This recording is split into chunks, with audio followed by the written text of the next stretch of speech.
যশোরের ভবদহের ২১ ভেন্টের সুইচ গেটের কপাট খুলে দেওয়ায় সুফল পাচ্ছেন বাসিন্দারা। চলতি বর্ষায় মিলছে জলাবদ্ধতা থেকে মুক্তি।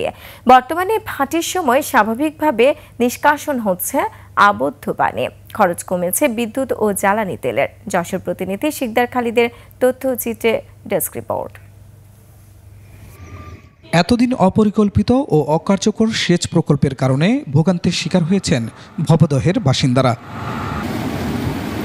স্থানীয়রা বলছেন, স্লুইস গেটের কপাট নিয়ম অনুযায়ী খোলা ও বন্ধ করা হলে জলাবদ্ধতা থেকে রক্ষা পেতেন তারা।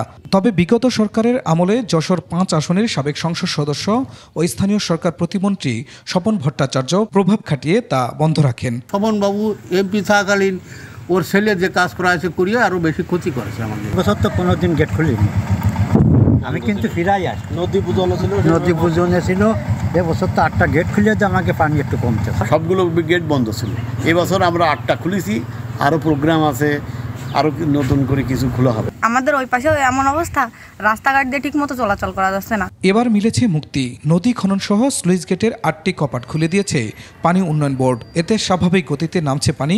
অপরিকল্পিত সেচ প্রকল্পে যে বিদ্যুৎ ও জ্বালানি তেল ব্যয় হতো তা এখন সাশ্রয় হচ্ছে। স্বাভাবিকভাবে বাটি হইলে এই জায়গায় যে জল যাওয়া আসা করতেছে, জোয়ারের সময় এইটা বন্ধ করে দিচ্ছে, সেই সময় পাম্পটা চলতেছে। তবে যশোর অংশের পানি আসা বন্ধ ও হরি নদী খনন করা হলে চিরস্থায়ীভাবে লাঘব হবে দুর্ভোগ। ভাসমান স্কিমটা দিয়ে একটু কাটাছে ছোট করে, তাইতেই এখন এই পানি এমনি বেরোচ্ছে। সঠিকভাবে খনন করে তাহলে আমাদের এই আপনার মেন আমাদের কয়েকটা বিলের পানি সরবে। জলটা যদি না আসে, আমডাঙ্গা হয়ে যদি সরে, তাহলে আমাদের চাপটা একটু কম হয়। পানি উন্নয়ন বোর্ড বলছে শিগগিরই নদী খননের কাজ শুরু হবে। অলরেডি IWM থেকে একটা সমীক্ষা চলমান আছে ভবদহ এলাকার পানি নিষ্কাশন সম্পর্কিত। সেখানে একটা প্রস্তাবনা এটা দেওয়া আছে যে মুক্তেশ্বরী নদীর পানিটা ভবদহ এলাকায় না দিয়ে অন্য কোনো দিকে ডাইভার্ট করে আমরা নিতে পারি কিনা, এটা তারা সম্ভাব্যতায় দেখতেছে। শুধু আশ্বাস নয়, সমস্যার সমাধান চান স্থানীয়রা।